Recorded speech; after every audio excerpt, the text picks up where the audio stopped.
सकाळी सकाळी थंडीमध्ये एवढ्या जे डोकं गरम झालं होतं, तर ते शांत करण्यासाठी मी इकडे-तिकडे राउंड मारत होते.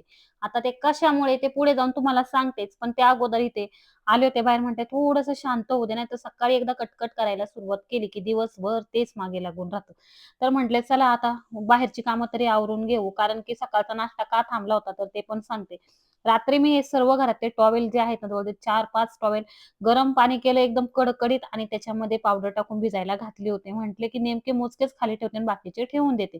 आणि आता इथे घेतले होते टॉवेल धुवायला. सकाळी 7 वाजता उठून मी ते एवढ्या थंडीमध्ये कपडे धुवायला बसले होते. इतकी जास्त थंडी वाजत होती ना, पण एकदा पाण्यामध्ये हात गेला ना, की थंडी उडून जाते. तर आता इथे बघा गहू आणलं होतं आणि कालच्याला ना दळायला जायला टाईम भेटलं किंवा नाही घरामध्ये दळायला टाईम भेटला. त्याच्यामुळे सकाळच्या नाश्त्याचा थोडा गोंधळच झाला होता.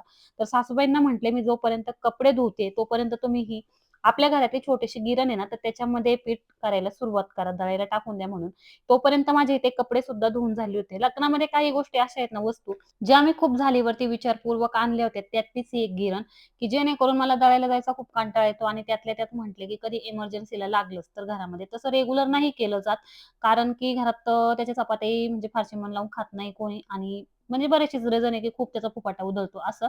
तर हे तेल होतं आईने बनवून दिलेलं. आता सध्या YouTubeवरती खूप जास्त घरगुती बनवलेलं तेल, घरगुती बनवलेला साबण. तर त्याच्यामुळे मी काय केलं, आईला सामान नेऊन दिलं. म्हटले थोडंसं तिचं मन त्यामध्ये डायव्हर्ट होईल, तर तिने मला ते तेल बनवून दिलं होतं.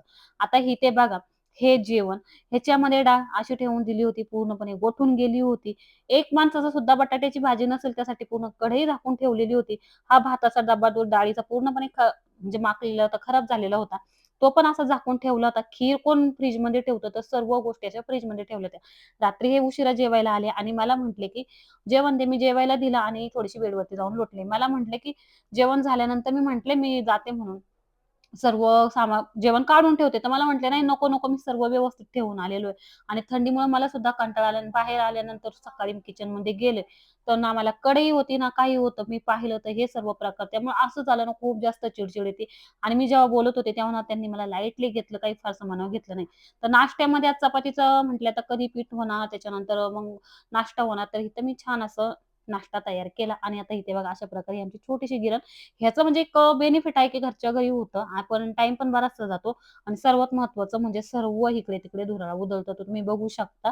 हे जास्त कामावर तर सर्व दारं, खिडक्या बंद करून मगच केलं आणि सकाळी-सकाळी ह्यासाठी लवकर घेतलं, की फरशी पुसण्या अगोदर, झाडून वगैरे काढण्या अगोदर.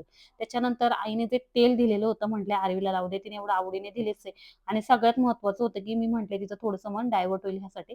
तर असा आजचा ब्लॉग. तर चला व्हिडिओ आवडल्यास तर सबस्क्राईब करा आणि लाईक केल्याशिवाय तर पुढे जाऊच नका.